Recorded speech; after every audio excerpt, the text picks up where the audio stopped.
Bugün ayın 10'u 2026-cı il. Görürsünüz də baba, ağır tonajlı kran düz mənim evimin, ailəmin üstündən keçir və təhlükə yaradır. Buradan yol uçuldu.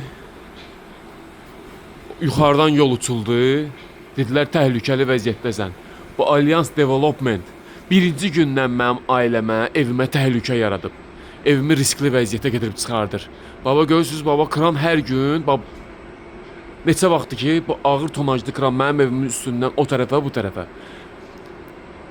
Sonra da icra hakimiyyətindən gəlirlər ki, sənin evin təhlükə altındadır.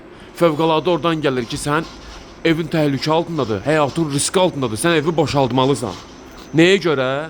Nəyə görə bu Alliance Development şirkətini cərimələmirlər? Niyə görə buna protokol yazılmır?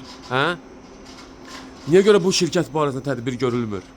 Mənim ailəmə, evimə təhlükə yaradan bu şirkətdir. Sonra deyirlər, sənin evin təhlükəlidir.